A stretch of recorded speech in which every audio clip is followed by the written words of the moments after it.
Happy Holi সবাইকে। হোলি মানেই কিন্তু রঙের উৎসব। আর এবছর সত্যিই আমার জীবনে একটা নতুন রং আসতে চলেছে। এতদিন ছিলাম একটা মেয়ে, তারপর একটা বউ হলাম, আর আজকে হতে চলেছি একজনের মা। এই মা হওয়ার অনুভূতিটা কিন্তু জীবনে সত্যিই একটা নতুন রঙের ছোঁয়া নিয়ে আসে। তো আজ যেহেতু বসন্ত উৎসব, আর তোমরা অনেকেই জানো আমি বাপের বাড়িতে এসেছি, আর আমার বাপের বাড়ি এলাকায় এত ভালো বসন্ত উৎসব হয়। বিয়ের আগে আমিও যেহেতু নাচ করতাম, তো এই বসন্ত উৎসবে প্রতি বছর আমিও অংশগ্রহণ করতাম।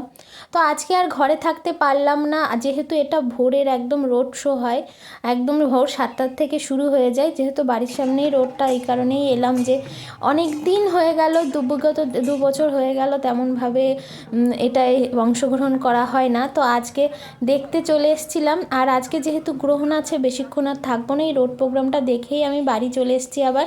আর জীবনে সবাই যেন ওই মা হওয়ার অনুভূতিটা পায়, যারা এই রঙের ছোঁয়াটা সবার আসুক।